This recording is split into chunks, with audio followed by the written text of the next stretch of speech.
Jadi tenang aja ya. Bentuknya kritik, nasihat yang membangun, terima. Dan jangan baperan. Tapi kalau bentuknya julitan doang mah ya udahlah, lumayan, anggap aja donatur pahala. Ya. Kita bakal mati, pengen ke surga.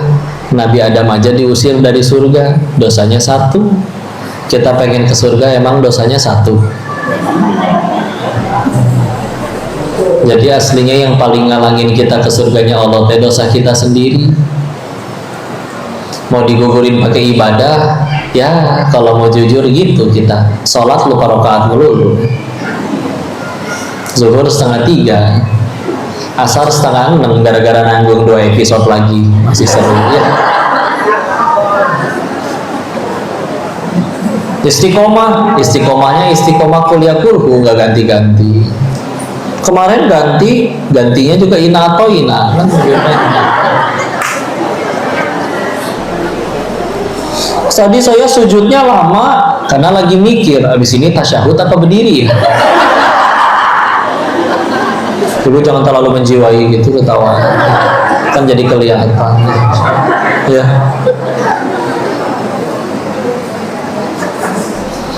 Ya Allah, asli di dunia ini nggak ada yang bahaya dalam hidup kita. Yang bahaya cuma satu, dosa kita sendiri. Kok orang lain ada penipu tau, kok orang lain ada penjahat tau, kok kita jadi korban kejahatan dia. Bisa jadi gara-gara dijahatin dia kita pulang dalam keadaan gak bawa dosa. Karena dapat kepahitan, dan kepahitan ujungnya cuma dua, kalau nggak digugurin dosanya atau ninggiin derajat. Serius. Ibu yang sekarang lagi datang ke sini gara-gara habis ditipu, habis dijahatin, habis gagal operasi, pengen bayi tabung, apapun itu ya.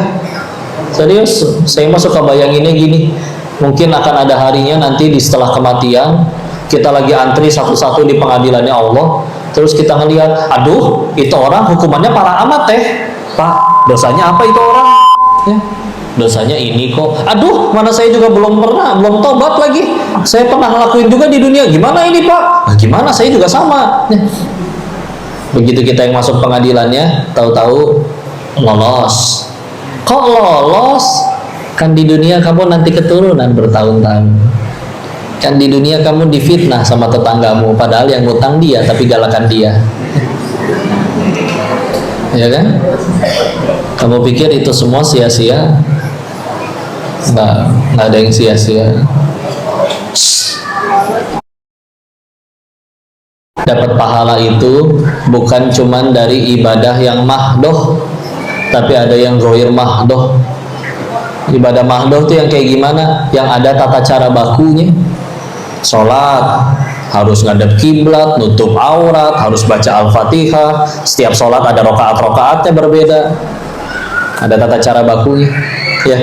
Ada ibadah ghair mahdoh, sabar ketika diuji, sabar dalam ketaatan, sabar menolak maksiat. Harusnya bisa maksiat tapi dia tolak, kayak Nabi Yusuf, perempuannya yang goda, beliaunya yang gak mau. Ya. Jadi ada yang sia-sia. Ya, selamat menikmati ladang amal kita ini. Ada yang jadi ibu, ada yang jadi suami, ada yang jadi anak, semuanya. Siapa yang paling beruntung? Yang bikin tambah dekat sama Allah, ya, yang membuat apapun yang terjadi dalam hidupnya jadi tambah dekat sama Allah. Motor hilang, ya Allah, maling bisa milih sekian banyak motor, yang dipilih motor saya. Engkau mungkin tahu apa yang sudah ku perbuat dengan motor tersebut. Masjid dekat, tapi pergi ke tempat yang lain-lain terus. Gara-gara motornya hilang jadi lebih rajin ke masjid, motor hilangnya jadi manfaat bagi dia. Suatu saat dapat rezeki, alhamdulillah ya Allah, aku lahir gak bawa apa-apa, aku lahir gak ngerti apa-apa, sekarang punya ilmu, yang ilmuku dibayar 1 jam harganya segini, ini berarti darimu, harus jadi jalan tambah dekat sama Allah. Gitu aja ya. Jadi apapun yang terjadi di hidup kita, judulnya itu masih ujian. Terserah kita, bisa jadi nikmat, bisa jadi musibah. Cuman kita mesti lurusin dulu makna atau definisi nikmat atau musibah. Ini masih banyak yang salah loh. Karena kalau pengertian definisi nikmat dan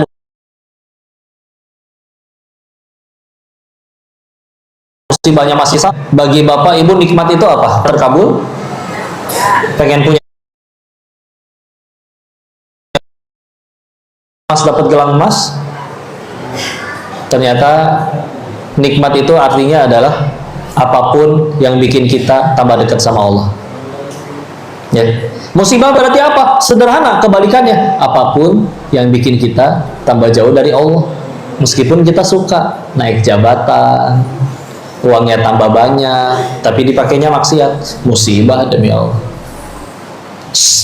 Nggak ada yang namanya takdir buruk. Adanya cuma satu, takdir yang nggak sesuai kepengen kita. Nggak pernah, kapan Allah ngasih takdir buruk? Cuman karena kita standar bahagianya menurut kita, bukan menurut Allah, jadi ngambek wae hirupna. Capek. Ya. Tes ya, latihan. Bu, udah pada nikah belum? Tenang ya, saya nanya kayak gitu bukan pengen nafkahin. Ya. Ya. Misalkan ibu di WA sama suaminya, is istri, boleh kan manggil istrinya is? Dijawab,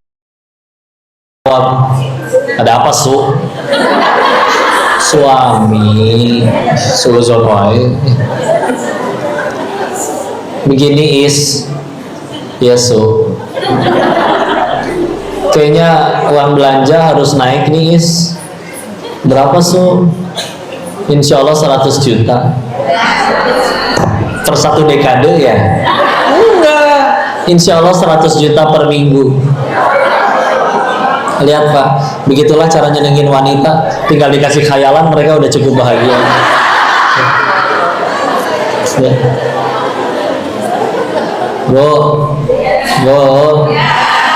uang jajan 100 juta per minggu, nikmat bukan? Ih, ujian.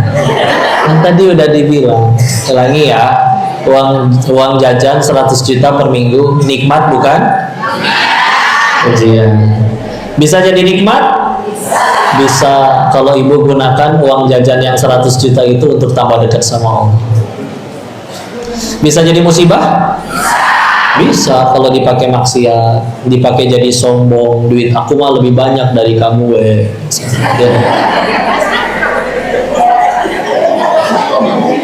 nye jika budak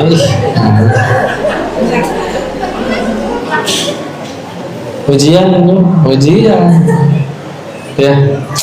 ya Allah, semua mah gimana kita nyikapinnya ya. Sama-sama makan rendang, yang satu marah, yang satu ya Allah daging alhamdulillah, karena ya belum tentu makan daging tiap hari. Yang satu saking seringnya dia ngambek, saya pengennya daging rendang restoran itu, kenapa datangnya restoran yang lain? Ngambek. Orang main bola, ada yang main bola tuh udah dia yang keluar duit, bayar lapangan, lari-lari, kepanasan, kehujanan, kena sliding tackle, kakinya lecet, pulang-pulang senyum, seru tadi mainnya. Kalau yang nggak hobi, amit-amit main bola, saya dikasih duit berapa juga nggak mau. Beli bola sendiri bisa 20 biji, ngapain bola satu direbutin puluhan orang, gitu katanya. Ada bapak yang suka nge-gym, fitness, nanti kalau ketemu kuli kadang dihina, bapak mah bodoh. Kenapa saya bodoh? Bapak yang bayar, bapak yang gotong-gotong besi, bodoh Pak. Mendingan kayak saya yang gotong-gotong besi, kardus, peti, saya yang dibayar, badan sama-sama jadi bau keringetan maksudnya ya. Gimana nyikapinnya? Pilihan. Belum lama ini kita kurban, belajar dari ibunya Ismail alaihissalam, Ibunda Siti Hajar. Kalau bahasanya itu diterjemahkan ke zaman sekarang, mungkin beliau punya banyak alasan untuk ngambek sama suaminya, ditinggalin di tempat nggak ada apa-apa, ya, ngebesarin anak sendirian. Cuman beliau memilih nggak mau mewariskan luka, tetap menceritakan kebaikan suaminya, karena memang kebaikan, ditinggal di situ pun kebaikan, akhirnya menghasilkan kebaikan. Beda Mekah zaman sekarang dengan Mekah di zaman beliau itu, masih kosong, ya. Maka kadang kita juga tanya nih, kita mendidik anak-anak ini masih mewariskan luka kita di masa lalu, atau kita pengen memilih putus sampai di situ, kita berikan yang baik-baik. Punten ya Bu, anak 4 Bu, sama-sama ternyata orang tuanya sulit misalnya, ya. Ada anak yang memilih untuk orang tua saya nggak kaya, saya juga udahlah apa adanya, jadi males, jadi nggak mau usaha. Tapi ada yang berpikir, saya udah pernah ngerasain pahitnya nggak punya apa-apa, saya harus buktiin untuk bisa lebih mampu supaya bisa naikin derajat orang tua saya. Beda tujuannya. Gimana kita? Gimana kita? Istiqomah juga balik lagi ke kita. Kitanya mau nggak? Ya. Karena aslinya mah syaratnya satu, cara pengen ngapalin Quran caranya gimana? Mau. Karena kalau benar-benar mau pasti prioritasin. Atau ingat gak hadis Nabi Al-Qawqala Rasulullah SAW bersabda yang maknanya, semua umatku nanti akan masuk surga. Semuanya ya Rasul, iya. Tapi akan ada sebagian yang masuk neraka. Ya. Ya siapa yang masuk neraka? Yang mau. Siapa yang mau masuk neraka? Yang gak mau nurut. Siapa yang mau masuk surga? Yang mau juga. Buktinya mau apa? Dia pasti prioritasi. Lagi asik dagang, azan, maaf saya mau tutup dulu, saya mau beli loh ini, ikut sholat dulu yuk, kalau mau nunggu nanti bisa dilanjut setelah sholat, kalau emang buru-buru gak apa-apa, mungkin jalan rezeki bagi pedagang yang lain, bismillah, gak akan ketuker. Toh sekaya-kayanya dia dagang tetap kayaan koruptor kok, iya kan? Tapi koruptor mah hancur di hadapan Allah, dia mah barokah. Kecuali itu transaksi berapa 180 T, tapi nggak mungkin juga ya. Jadi pilihan mau atau enggak, gimana prioritas lo? Ibu lagi di pasar, pengen pulang naik ojek, mesen ojek online, chatting pertama yang paling pertama ibu balas pasti dari si mamang ojek, betul nggak? Nggak mungkin, saya pengen balasnya tetap sesuai urutan lah, ini grup dulu nih, grup gibah nih lagi seru nih, nggak mungkin ya. Karena kalau nggak ya mesen Senin pulang Kamis nanti yang ada ya. Kenapa dia dibalas dulu? Lagi jadi prioritas. Sama kita juga prioritasin nggak? Atau kalau misalnya ibu punya anak perempuan masih muda, kenapa murung nak? Iya aku suka sama dia, tapi WA nggak dibales, katanya dia sibuk. Maaf, bukan dia sibuk nak, cuman kamu belum jadi prioritas dia aja. Jangan sia-siakan. Ya. Mau nggak? Paksain, malas ngaji, paksain ngaji, malas sholat, paksain sholat. Kenapa? Karena memang masih lebih baik memaksakan diri ke surga daripada sukarela ke neraka. Istilah. Ada ucapan indah ya ini, masya Allah. Ini di kitab Al-Hikamnya Syekh Ibnu Athaillah As-Sakandari. Ini hikmah nomor 265-nya. Beliau ngasih hikmah kayak begini, yang maknanya, bagaimana engkau akan memohon balasan, mengharap balasan dari ibadahmu, sedangkan kamu ibadah pun itu pertolongan Allah. Bagaimana kau akan mengharap balasan dari keikhlasan, sedangkan kalau kamu ibadahnya bisa ikhlas, itu juga hidayah dari Allah. Sebelum itu nggak kepikiran, iya juga ya. Kita punten ya Allah saya udah sholat duha nih, mana nih saya nggak kaya-kaya. Kamu bisa duha gitu, pertolongan dari Allah. Mau ditukar? Ibu punya harta di seluruh dunia, saldonya berapa ratus triliun, tapi seumur hidup nggak pernah mau sholat. Emang laku itu nanti duitnya di hadapan Allah? Terusin duhanya. Berarti nggak boleh ya kalau duha minta supaya kaya? Boleh. Bagus kok mintanya masih ke Allah. Kita disuruh minta kok ke Allah. Surat 40 Ghafir ayat 60, ud'uni astajib lakum, mintalah padaku nanti dikabulkan. Ya. Tapi tolong terusin sholat duhanya sampai nanti kita punya hati yang ngerasa ternyata aku bisa duha, ini nikmat yang lebih mahal daripada aku jadi orang kaya. Karena balik lagi, sekaya-kayanya dia tetap kayaan koruptor. Serius. Makanya mau kaya mah jangan sholat duha, mendingan korupsi. Tapi kan kita mah bismillah, tujuannya bukan sekedar nih, anggap nih udah, saya mah asli dah suka nggak paham sama yang korupsi teh. Dapat duit bisa beli makanan 100 porsi, perutnya nggak muat. Bahkan bisa bangun 100 restoran, mau ditaruh di mana itu makanan? Oke lah, bisa jadi bisnis, jadi duit lebih banyak lagi. Terus mau dibeliin apa?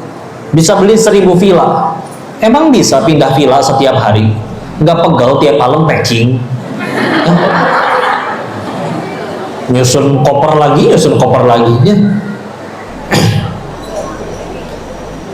Terus yang paling nikmatin villanya siapa kalau mau jujur? Si mama sama si bibi berenang tiap sore di puncak. Ih, enak hidupnya. Tiap sore berenang, lari-larian di taman. Ih, indah hidupnya. Mama, bibi, nanti malam kita mau tidur di lantai berapa sayang? Indah. Orang mah nginep bayar 15 juta, mereka mah dibayar. Tiap bulan dapat gaji, token habis tinggal telepon. Dan kadang SHM-nya, sertifikat hak miliknya atas nama si bibi itu. Nggak mungkin pakai nama koruptornya ya nggak? Si bibi gue nggak tahu, tapi nggak dihisap. Ih, indah hidup teh. Makanya pengen bahagia mah jangan tinggal di GDC, jaga villa we di puncak. Enak hidupnya. Coba yang punyanya belum tentu datang pak, setahun sekali ya. Tiap bulan ngegaji, token habis ngisiin, dan kayaknya nggak mungkin punya villa ngisi token cuma 20.000 mah nggak mungkin kali ya. Iya, 1 juta habis seminggu, 1 juta habis seminggu. Dan yang paling repot dihisap. Ya, iya mangga gitu ya. Jadi mau istiqomah, sampai ada nasihat kayak gini, istiqomah khairu min alfi karomah. Istiqomah itu lebih baik daripada 1000 karomah. Karomah teh apa? Pokok bahasa ini gini lah ya, suatu keutamaan, kelebihan yang ada pada diri seseorang yang datangnya dari ketakwaan. Bahkan kita bisa bilang kayak gini nih, kalau di hari ini ada orang yang bisa ngelakuin hal di luar nalar akal batas kewajaran, bisa jalan di air, bisa terbang, bisa ngubah upil jadi emas, misalkan gitu. Ya, pilihannya cuma 2, 1 karomah, 2 diganggu bangsa jin, diganggu atau dibantu bangsa jin. Ya. Bedanya gimana? Sederhana. Kalau karomah datang dari ketakwaan yang luar biasa. Dan biasanya mereka aja nggak tahu kalau mereka punya karomah.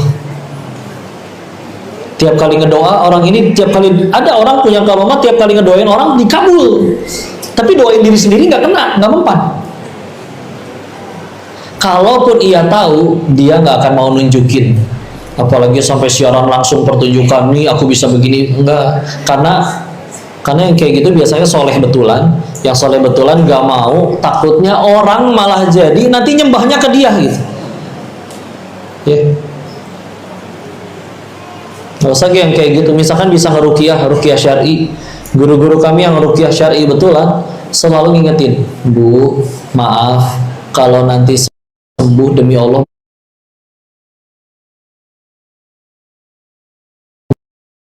karena selalu saya emang gak bisa apa-apa, nyelamatin diri sendiri juga gak bisa. Saya cuma bantuin bacain Al-Quran aja. Tapi kenapa kalau ustadz yang baca mempan, kalau saya nggak mempan? Ya bisa jadi ustadz itu bacaannya lebih fasih, tajwidnya benar, tahu maknanya, yakin ke Allahnya lebih kencang. Wajar kalau dampaknya beda. Ya. Dan nggak bisa dipertunjukin kayak gitu ya kalau yang karomah betulan. Ya. Biasanya bahkan dia nggak tahu. Kalau yang diganggu Bang Sajin ya punten ya. Wah dia beneran bisa manggil hujan, tapi mohon maaf sholat juga enggak. Dia perempuan tapi ya. Tapi dia kalau jelasin saya ngeramalnya selalu benar tau kok. Tapi dianya sendiri ya mohon maaf ya tidak taat syariat. Ya sudah, dibisikin aja itu mah ada Bang Sajin yang gangguin. Tapi Bang Sajin ngebantuin kan nggak mungkin gratis. Ada maunya pasti. Ya. Gini, bayangin ibu setan.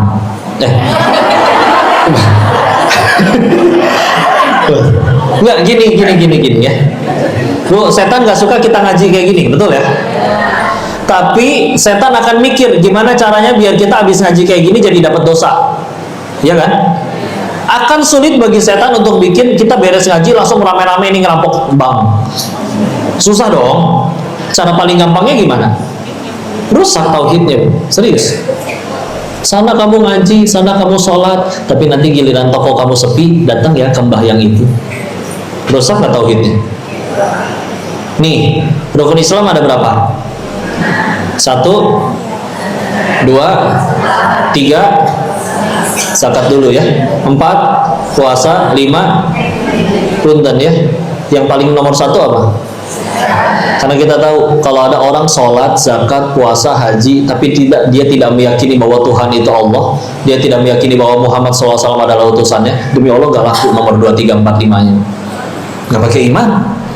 Makanya cara paling gampang setan gugurin kita dapat pahala, kita dapat pahala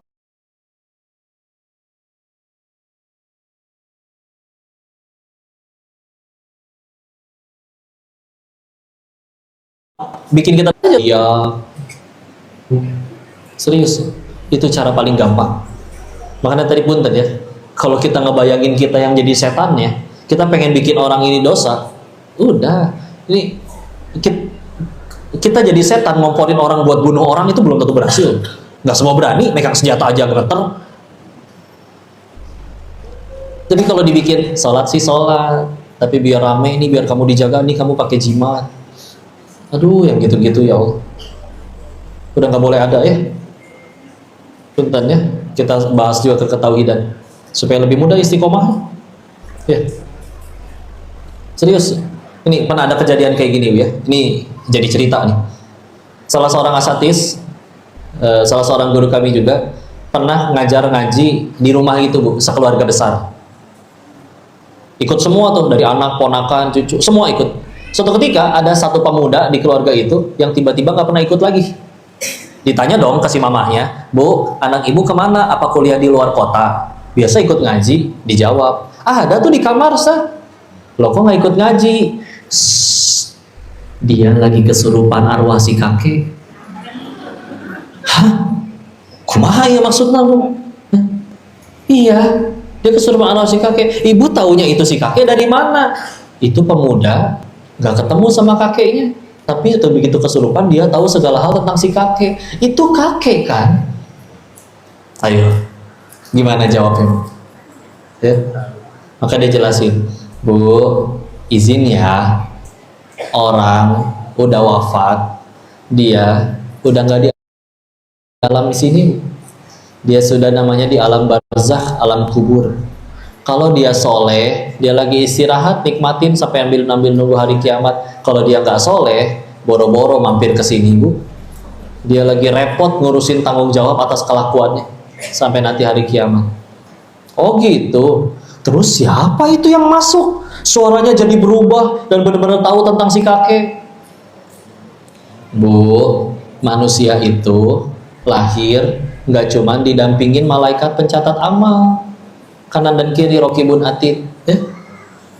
Tapi juga ada dari golongan bangsa jin, disebutnya tahu ya, Dalam bahasa Arab, qarin itu sebetulnya bisa berarti sahabat juga. Tapi kita tahu ada minimal kurang lebih ada sekitar 14 kata untuk sahabat dalam bahasa Arab. Tergantung kedekatannya. Rofiq, sodik, sohib, ya kan? Jadi dalam bahasa Indonesia juga ada teman, rekan, sahabat, kawan, bestie, ya kan? Iya kan? Soulmate mah Ustadz, Bu. Oh, soulmate yang ya. Sohib, ya betul. Ada 14. Dan itu berbeda biasanya tergantung kedekatannya. Yang paling dekat qarin, karena sedekat-dekatnya ibu sama sedekat-dekatnya manusia sama manusia. Contoh suami istri, apakah selalu 24 jam bersama? Nggak tentu juga. Nggak mungkin si bapak lagi di toilet ngedam si ibu semangatin, semangat ayah, kan gila.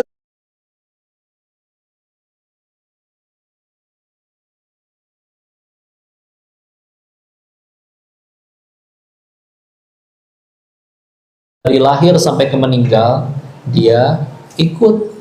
Tapi wa ma khalaqatul jinna wal insa illa liya'budun. Az-Zariyat ayat 56, tidaklah kuciptakan jin dan manusia kecuali untuk beribadah. Kayak manusia kan, ada manusia yang taat ibadah, ada yang tidak taat. Jin juga begitu, ada yang taat, ada yang tidak taat. Kalau tidak taat ya gitu, gangguin. Tujuannya apa dia gangguin? Coba lihat keluarga itu, Bu, yang tadi saya ceritain, yang tadinya kalau ada masalah ambil wudhu, sujud, sholat. Sekarang kalau ada masalah nunggu si anak itu kesurupan, nanti tanya pas dia kesurupan. Rusak nggak tauhidnya? Serius, udah nggak boleh ada lagi yang gitu-gitu ya. Nah kalau kita ngeliat kejadian kayak itu, wah karomah, punten, diingetin istiqomah khairu min alfi karomah. Kamu bisa istiqomah lebih baik daripada kamu punya 1000 karomah. Misalkan ibu bisa jalan di api, jalan di langit, bisa terbang, bisa tadi mengubah upil jadi emas, apapun itu ya. Ibu punya 1000 kemampuan kayak gitu, tapi nggak bisa istiqomah, kata para ulama, itu tidak lebih baik. Lebih baik kamu bisa istiqomah dalam ketaatan. Dan ini masalahnya tauhid nih, Bu, punten. Sekedar sholat, orang Jepang bisa bikin robot sholat, ruku sujud, tapi ada robot. Ngelihat orang kecelakaan nggak akan nolong dia, ruku terus. Kan robot kan? Iya, dan kita tidak akan berkata, wah dia robot yang soleh gitu. Ibu, bapak nggak pernah disuruh oleh Allah ruku sujud 24 jam. Tapi pertanyaannya, ibadah kita yang segitu-gitunya itu sudah membuat kita jadi manusia yang seperti apa? Ya, harus berdampak. Ya. Dan itu dia, jaga tauhidnya, serius ya. Udah nggak boleh ada lagi, mohon maaf ya, yang masih suka mana majalah cari zodiak, kamu apa Scorpio, naon deh, nggak ada. Tapi bener tau kok, ini baca suka bener. Saya pernah ada kesaksian dari orang yang dulu kerja di majalah bagian zodiak. Dia bilang itu masih psikologis dan statistik. Contoh, tiap zodiak kan ada tanggal ulang tahunnya, tanggal berapa sampai tanggal berapa. Kalau deket tanggal dia ulang tahun, saya tinggal tulis, nanti kamu akan mendapatkan kejutan hadiah. Ya iya, milad atau ya, ulang tahun. Loh, nanti apa dia nggak seorang dibacain semua isinya tulisannya sama? Biasanya orang cuma baca zodiak dia doang, mana peduli yang lain. Iya serius. Kamu ulang tahun hadiah. Terus jawabnya umum-umum aja yang kira-kira semua orang pasti ngalamin. Kira-kira kamu akan mendapat masalah atau hirup pasti masalah ya. Masalahnya dari orang yang dekat. Ya karena dekat bisa ada masalah. Coba gini, punten. Ibu kenal nggak sama Mang Sufri? Tetangga saya. Serius, kenal nggak? Ibu punya masalah nggak sama Mang Sufri? Nggak punya kan? Ya karena nggak kenal. Punya masalahnya sama siapa? Yang kenal kan? Yang deket. Ya udah digocek itu mah. Jangan percaya. Ya Allah. Yang mau nikah, perhatikan. Nggak usah cari mana tanggal sial, nggak ada itu, nggak ada. Beruntung tuh satu tambah dekat sama Allah, sial tuh satu tambah jauh dari Allah. Kok saya udah kepala nikah ngikutin, saya nikah di tanggal itu, bener aja saya dagang selalu gagal kok. Kalau gara-gara gagal kamu dagang, tapi gara-gara itu kamu tambah banyak sujudnya di hadapan Allah, itu tetap nikmat, bukan musibah. Kok saya waktu itu nikah di tanggal segitu, ngikutin itu, waktu itu belum tahu ilmunya, dan sekarang saya dagang beneran sukses terus kok. Kalau kamu sukses dagang, terus tapi gara-gara itu kamu tambah jauh dari Allah, sombong, belagu, itu demi Allah tetap musibah. Nggak ada kayak gitu-gitu. Serius, akidah ini bu masalah.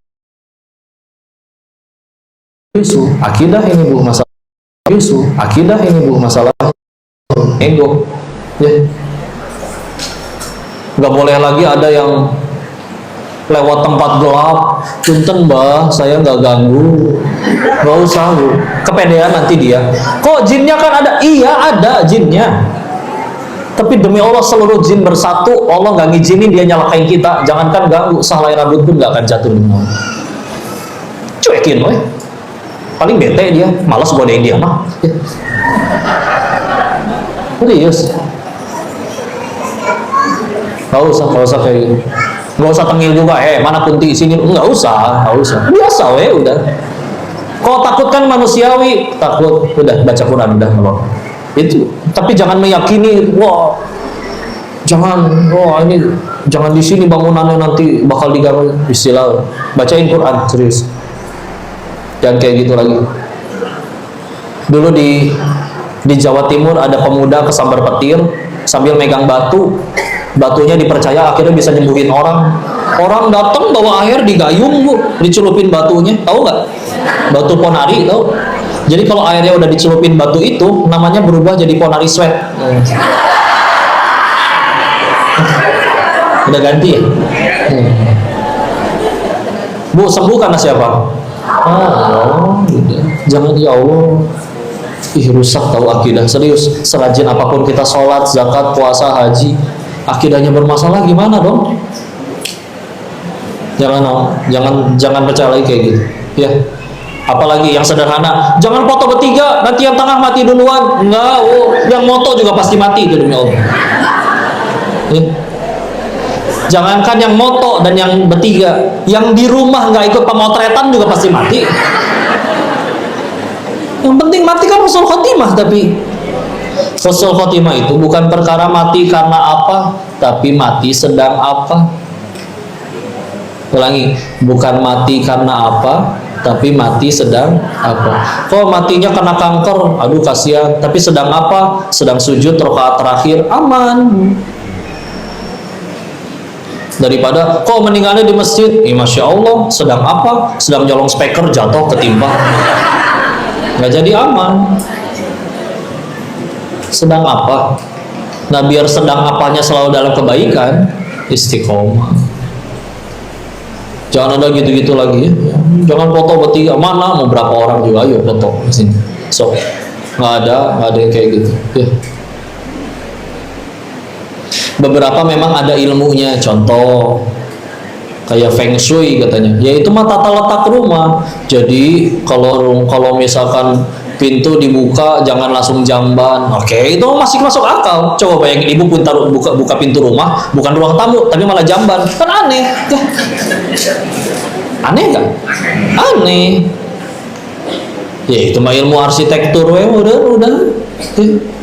Tapi maksudnya jangan sampai mengimani, wah nanti aku jadi sial gara-gara meja makan saya belah situ. Enggak bu, ibu nggak punya meja makan juga tetap aja sama aja.